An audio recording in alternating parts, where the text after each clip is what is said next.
morning, good afternoon, good evening from every part of the world, depending on where you are watching us from.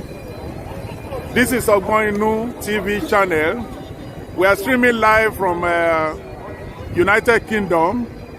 We are doing the June 12 rally today, 12th of June 2022. We are in front of Parliament House now. So all the people you are seeing in front now, after this my comment, you will see them, all the Yorubas. Today we are doing the Yoruba June 12 rally, the mega rally, June 12 rally in United Kingdom. We are in front of Parliament House. So therefore, everybody, wherever you are watching us from, this is Ogbon Inu channel, TV channel. Subscribe, press the notification bell.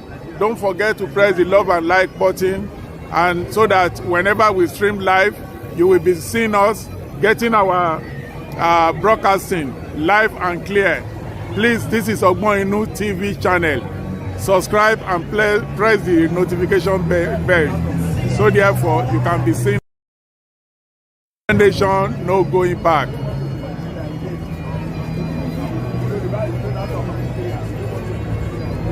So those you are seeing there, all of them are Yorubas. Yoruba are no more Nigerian anymore. We are no more part of Nigeria anymore. We decided to exit from Nigeria, the contraction country that have been killing our people for long. We are no more Nigeria. This is Yoruba nation. We are declaring our nation. Yoruba nation. Now. Yoruba nation. Now. This is Koiki Media, live and direct. As you can see, our big brother, Bedu International, Yoruba Nation live. We are no more Nigerian anymore. This is Ogbon Inu TV channel. We are streaming live from United Kingdom. 1 minute silence fún gbogbo àwọn tí wọ́n kún ní ọ̀wọ̀ ìjọba wa ní ìwà Abíọ́lá la ṣe lẹ́ẹ̀kan ẹ̀jẹ̀ ká ṣe sí òrùgbé ó pọ̀ jù. We are observing 1 minute silence for our people that have been murdered, massacred in the church on 5th of June this month. So we are observing that 1 minute silence now. Parliament office. You know the Parliament. Where I'm in front. I'm in front of the crowd.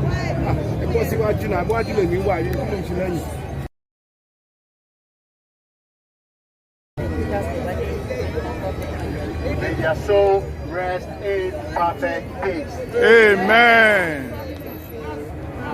We are here today for one reason. Is to tell Parliament for the last 108 years we were told lies. We are now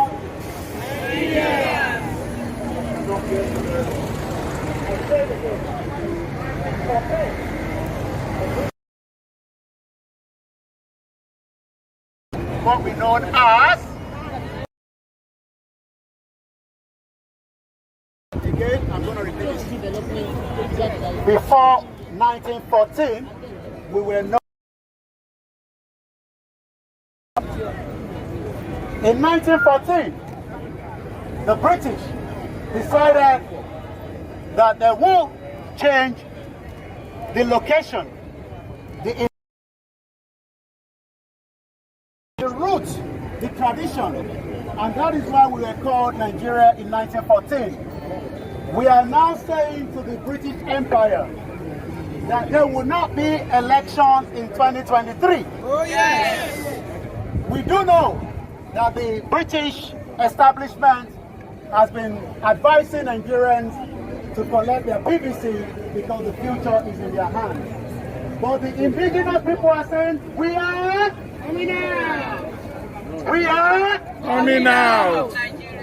I say again, we are out of Nigeria. that we are currently no longer part of the establishment that was created in 1914 by the British government. So today, from 2022, we are and now free from the establishment that was created in 1914. We are Yoruba Nation. We are Yoruba Nation. And again, we are not begging for it. We are not begging for it. A lot of us have lived here for the last 40 years, 20 years, 25 years. But we cannot go back home because there's no home to go back to because of the creation of the terrorist government that the British government decided to add us into in 1914. On behalf of all the media across the Yoruba self-determination, we are again telling the parliament they might decide not to listen to us today. And say that we want Yoruba nation.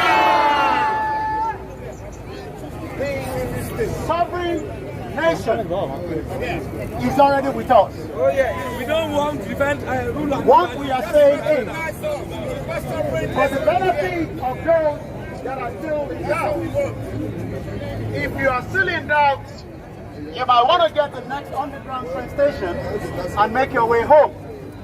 But the reason why we are here in this gathering is not to play. We are here to deliver a message to the British government that the Yoruba people are peaceful, kind, and that is exactly what we gave them until they decided to take what belongs to us.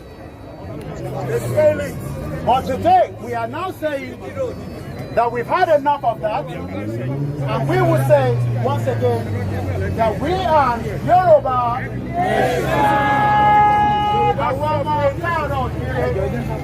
Àwa sí iwájú ibi tó ń pè ní Parliament láti wá sọ fún ìjọba British pé àwa ọmọ Yorùbá, àwa ọmọ indigenous people á ṣe ẹrú mọ́ pẹ̀lú Nàìjíríà.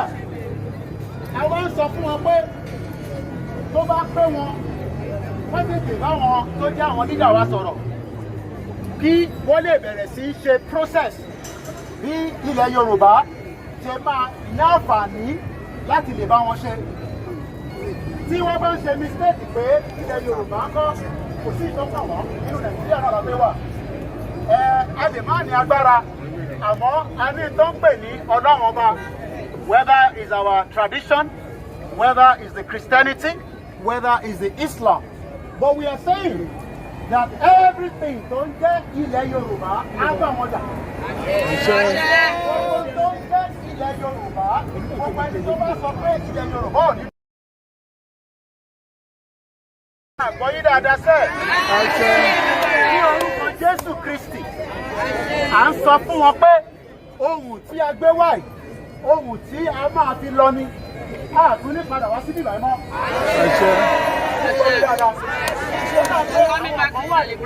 Tó bá jẹ́ pé wà ní down train station nìyẹn ẹgbẹ̀rẹ̀ lọ sí station ẹgbẹ̀rẹ̀ máa lọ. Ní wá sí ẹgbẹ́ ilé ìwọ́n ní Nàìjíríà.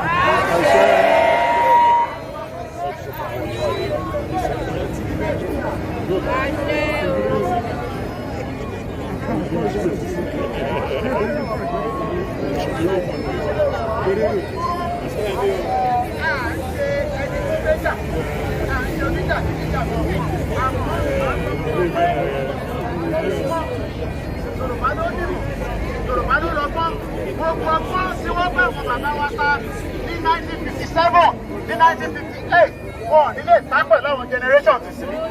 Ìyẹn la ṣe ń sọ fún gbogbo ọmọ Yorùbá tó wà nílé àti tó wà lóko pé ilẹ̀ Yorùbá ó ti dúró. Ilẹ̀ Yorùbá ó ti dúró. Ẹ bá mi na àsíá wa sókè. Ẹ bá wa na àsíá sókè ń tẹ́lá láṣíá. Ẹ nu àsíá yẹn sókè.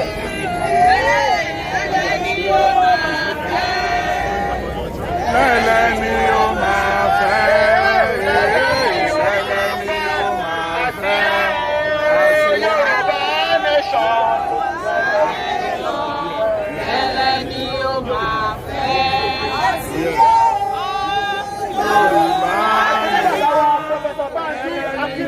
wọ́n ti wà láì pẹ̀lú wa báyìí. Ẹ jẹ́ ká ṣe sùúrù. Ẹ gbóhùn sílẹ̀, ẹ gbóhùn sílẹ̀, ẹ drop it.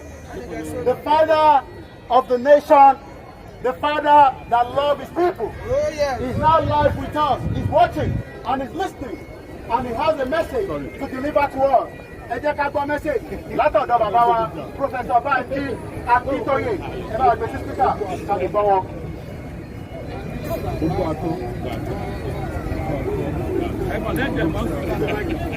Ẹbí sùn dárí, ẹbí sùn yẹ.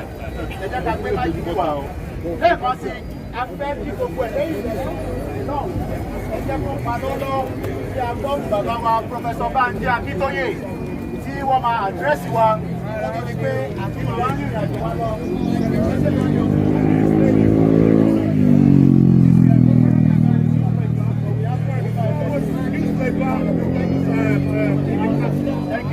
Lẹ́ẹ̀kan sí, ẹ jẹ́ ká dákẹ́, ẹ tètè bá wa mú máíkrófóònù àgbà má dá bàbá dúró ibo ló wà. Ẹ bá wa tètè gbé wá síwájú ibo ló wà. Lẹ́ẹ̀kan sí, alànà ilẹ̀ Yorùbá fẹ́ bá wa sọ̀rọ̀. Ẹ bàbá wa Professor Banji Akintoye, alànà fúnra wọn fẹ́ bá wa sọ̀rọ̀. A dúpẹ́ fún gbogbo ọmọ Yorùbá tó wà nílé àti tó wà lóko. Lẹ́ẹ̀kan sí, wọ́n wẹ̀ wẹ̀.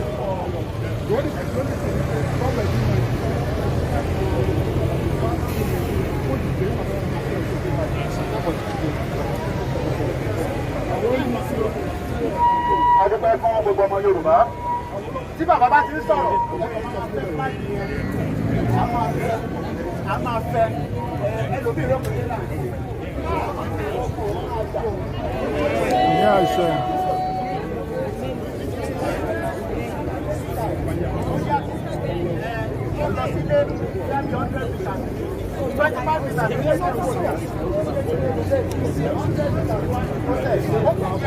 Àdísẹ́ ilẹ̀ Yorùbá ti dúró. Ilẹ̀ Yorùbá ti dúró. Ilẹ̀ Yorùbá ti dúró. Òmìnira ilẹ̀ Yorùbá ti dúró. Àṣẹ.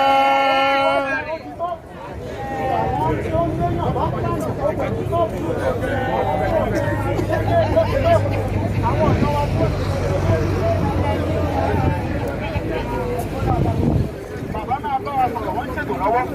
Ẹ má jẹ́ ká kọ́jú. Bàbá ti dẹ́wọ̀n padà. A máa mọ mi, a máa jókòó, a máa ṣeré.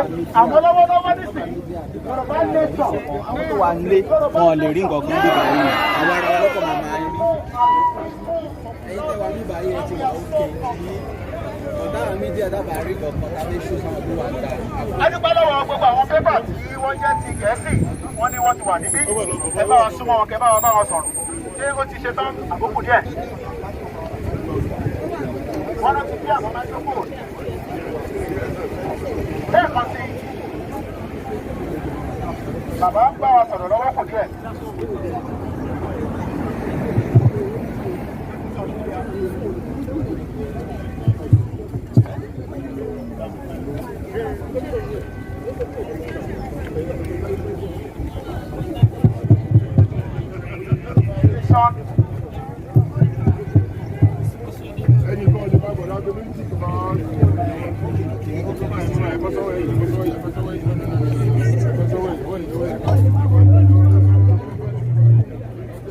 Bàbá wọlé padà, ẹ jẹ́ ká ṣe sùúrù díẹ̀.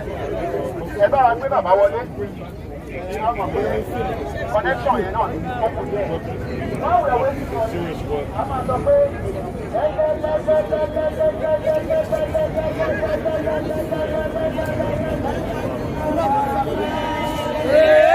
Tẹ́lẹ̀ ni ó máa fẹ́.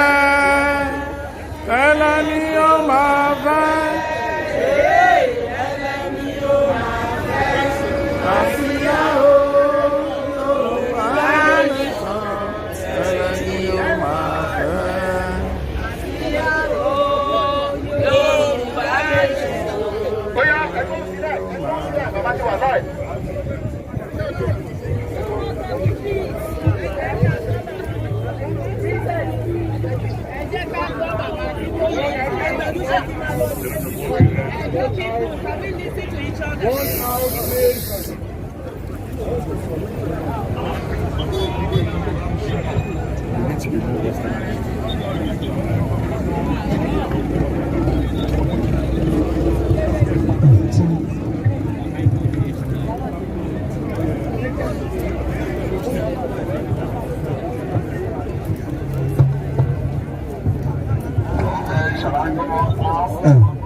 A civilization building nation.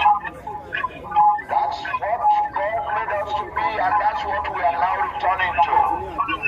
We have had over 100 years of destructive experience in the context of Nigeria. Everything in Nigeria has now reached total collapse. The economy has collapsed under the heavy hand of corruption and incompetence and barbarism. We are not part of Nigeria anymore. We want to. Amen. Oh yes. We Yoruba are no longer part of Nigeria. We want the people of Great Britain, the great country of the United Kingdom, to recognize we are no longer part of Nigeria. Taking our sovereignty in our hands under God, go out and build a country that will be a wonderful partner to the United Kingdom in the world. We are no longer part of Nigeria. We are no longer part of Nigeria. I say we have become a separate country of our own. Yes. And we will work as a civilized people in partnership with the United Kingdom to promote progress, prosperity, and peace in the world.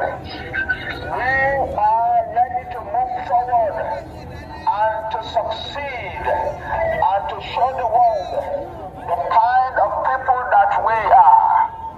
We are not barbarians. We do not kill people. People are killing us, and people are saying to us that they are living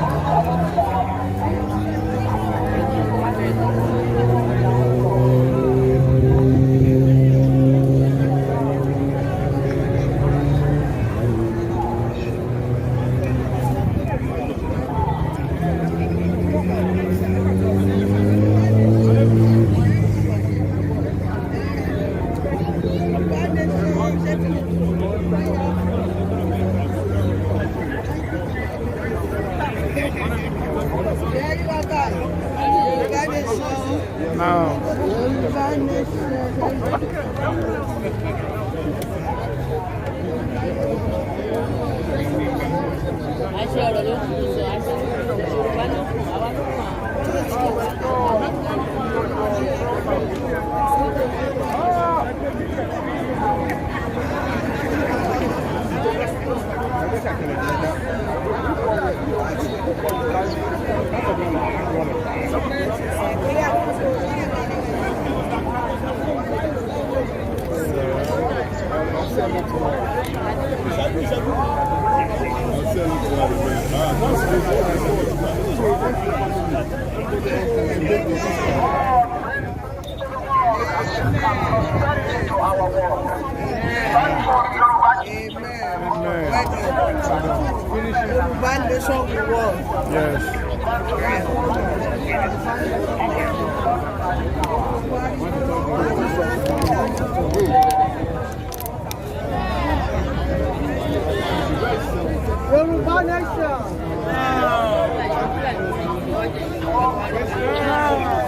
Olúwa dá bàbá sí fún wa.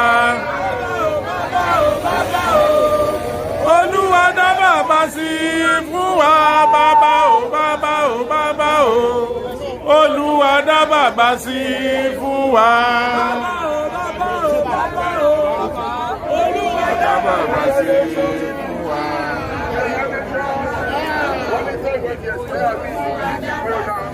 We need to start going. So báyìí la máa gbà.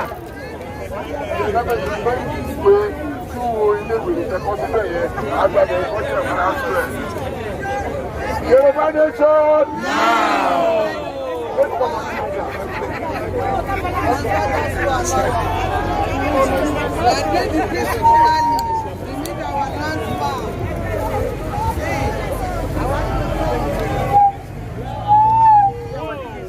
Yorùbá nation! Yorùbá nation! Yorùbá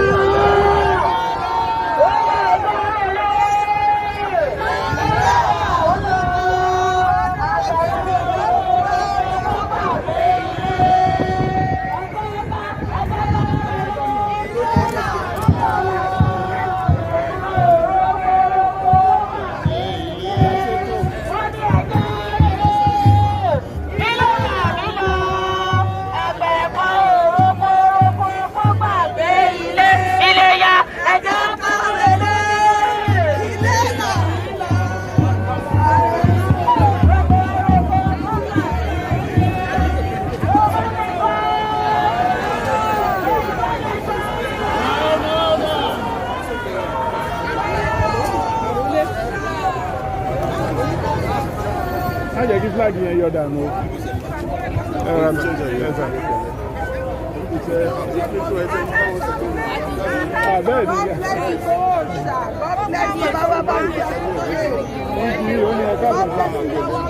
God bless all the great elders. Àwọn ọmọ ọkọ Yorùbá àtàkùn. Àwọn tó fẹ́ kí kíra wọn parun in the next 50 years. Àwọn tó ń wá ọjọ́ ọ̀la fún ìran ọmọ Yorùbá. Fún àwọn ọmọdé mọ àwọn ọmọ tó ń tí ìdáyé tí Olúwa ti máa gbé sínú ẹ̀yà ayé. Àwọn tó ń wá ọdún ayé eré fún wọn. Wọ́n wá ilẹ̀ eré fún wọn. God bless them. Àwọn ọmọ Yorùbá nation, Olúwa yóò gbé ọ̀gá gbogbo orílẹ̀-èdè ayé yọ. Yorùbá nation, Yorùbá nation, Yorùbá nation, Olúwa yóò gbé ọ̀gá gbogbo orílẹ̀-èdè ayé yọ.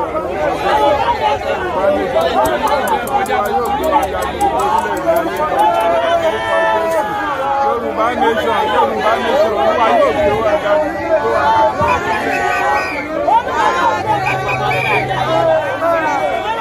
Olúwa yóò gbé jáde gbogbo orílẹ̀-èdè ayé náà. Yorùbá nation.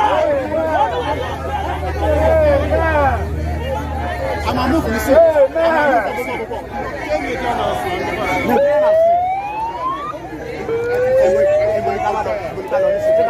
Ká padà sí pápá tó fẹ́ ẹjẹ́ àlọ́ sí ẹ́mbásì ẹjẹ́ àjẹ́ ṣe kò tàbí ẹ́mbásì. ní ìdí ẹ̀ ní ìdí ẹ́mbásì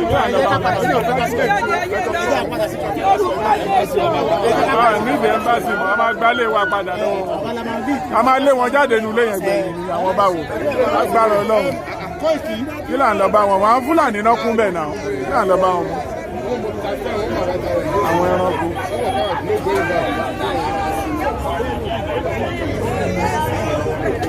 àmọ̀rọ́bà mi ìrọ̀gbọ́n wálé ní sáwọ́dì. nàìjíríà náà sẹ́yìn wò yẹn ilé western region ni. bẹ́ẹ̀ni. àwọn àlọ́ra ilé yẹn. bẹ́ẹ̀ni.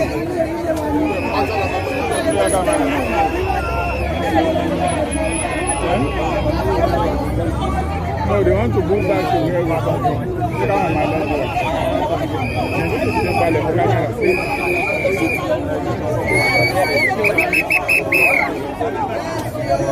Yorùbá nation la fẹ́ o, ó tó gẹ́, ilé ti yá o, ìwọ́n kà wá sí àwọn láti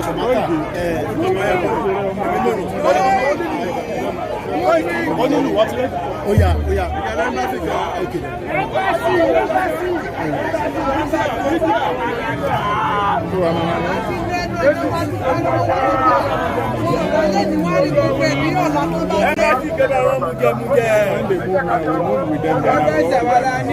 Embassy give our one muje. We don't want them anymore. We want our land. Yes. That house is our house. A máa lé wọn jáde ń bẹ̀gbẹ̀ yìí. Láyé kiri wa, láyé bọ̀ tó gbé bọ̀ bẹ̀ kọ́ ní ẹ̀dì bọ̀dù. Yorùbá embassy we will exchange them out from there. Olúwa yóò gbé ọ̀gá yìí gbogbo ní ọ̀gá ilé wa. Àpọ̀jù báyìí lọ́nà ọ̀gá Yorùbá wà ní Yorùbá nation. We are saved. Our nation. We are saved.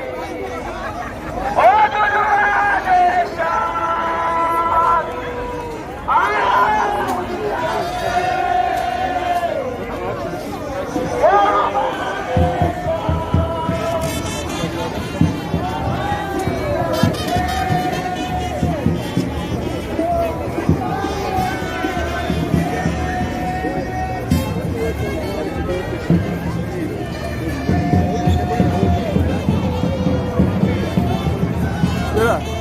Bàbá ti sọ dásíbẹ̀ yẹn tó bàbá ti dé bọ́sọ̀pù àdúgbò wọn kọjá lára wa wa máa lọ lọ́dọ́.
Yoruba nation. Our nation has come to stand. Nobody is taking that away from us. Whether you are a politician or you are upper or you are anything, any nonsense post you might be holding in that contraption. Yoruba nation has come to stand. We have seen from Nigeria, we have taken back our own country. We're taking back our own country. So therefore, Yoruba nation now. Yeah.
láti pẹ̀gàn wá wọ́n ní àwọn ojúlé àbádùrà.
live and direct. And this is Prince Jajaman, live and direct. Biafra now.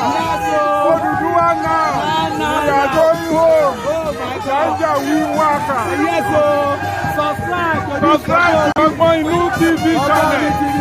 Subscribe and press the notification bell. You will be seeing us all the time. Oh yes. God bless you. God bless you. Yoruba Nation. Biafra Nation. Always Biafra. Always now.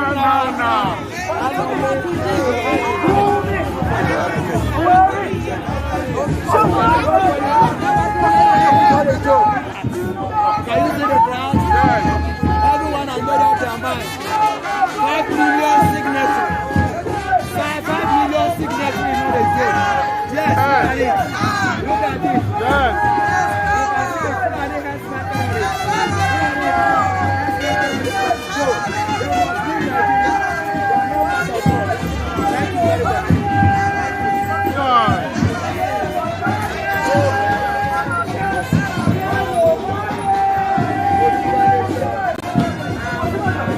Yes. Fulani terrorist henchmen must go.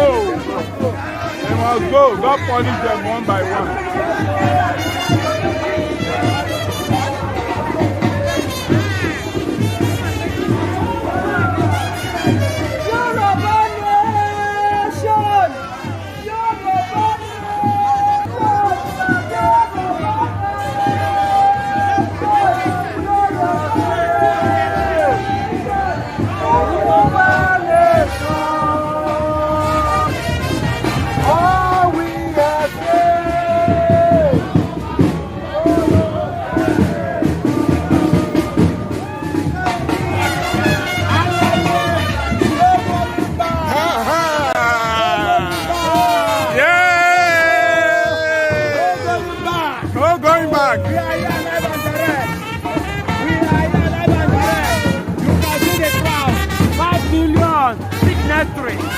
It's not a joke. 5 million.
the Yorubas.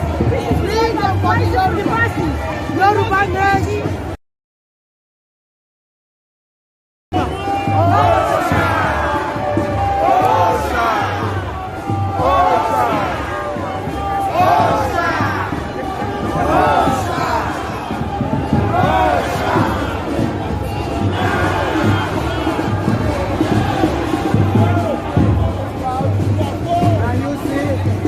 Not a joke, man. Janjaweed, I don't say anything yet.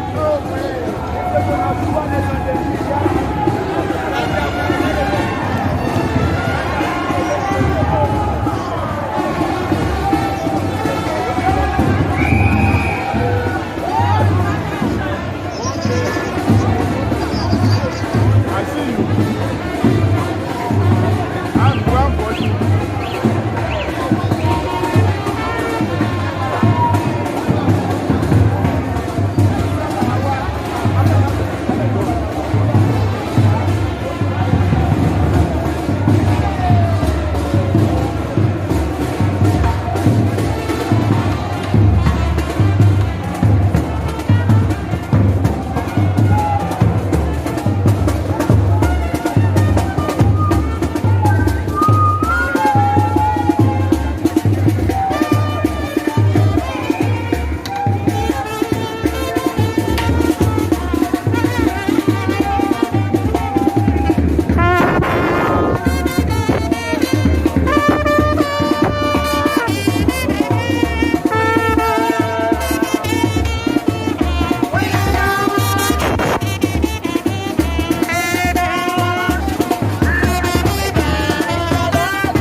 àwa la ní ilé yìí a máa gbà padà bẹ́ẹ̀ ni western region ló ní ilé yìí a máa gbà padà owó kòkó la fi rà á gbogbo ẹ̀yin Fúlàní la máa lé jáde ńbẹ̀ bẹ́ẹ̀ ni yes this is western region building bẹ́ẹ̀ ni Yorùbá nation ló ní a máa gbà padà. Yes, yes. This building was bought with our money. We bought this building in 1954. 1954 we bought this building. So we are taking it back. This is our building. This is your property. This is our property. This belongs to us. Now. Follow me.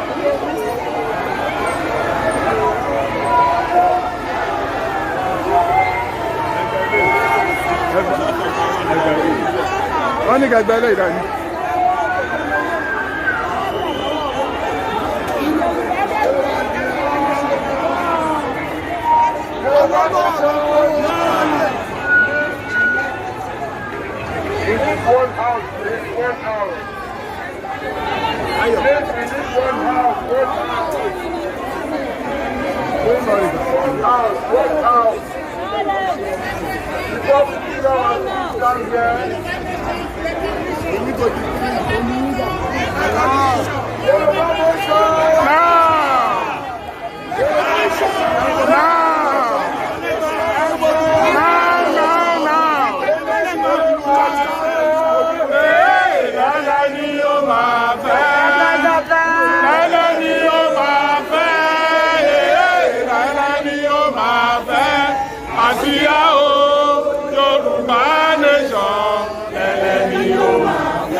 Enough space.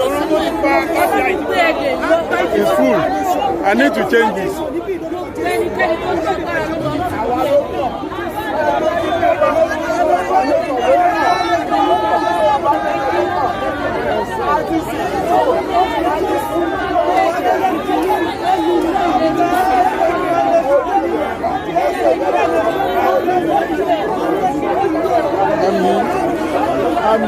Àmín bá ṣe ń gbà yẹn láàrọ̀ máa rí lórúkọ Jésù. Àmín bá ṣe ń wí yẹn ọ̀rọ̀ jáde àṣẹ tẹ̀lé lórúkọ Jésù. Àmín àṣẹ àmín àṣẹ. Owó kòkó wa náà fi ra ibi ìbàyà máa gbà padà lórúkọ Jésù. Wọ́n mi mú chájà.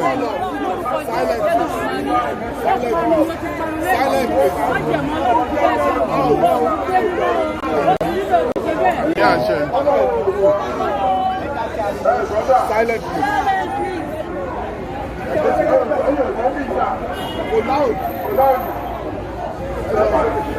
So it's okay.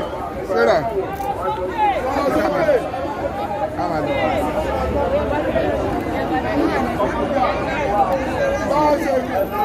It's okay. Yeah, tell him. I'll change it. Sarah, flag kan ti bọ́lẹ̀ lọ́wọ́ ẹ̀. Ìrọ̀ tọ̀dọ̀ mi ni. Tó fi sọ́lé tó kọ́ ìdílé yẹn tó tó. Bẹ́ẹ̀ni.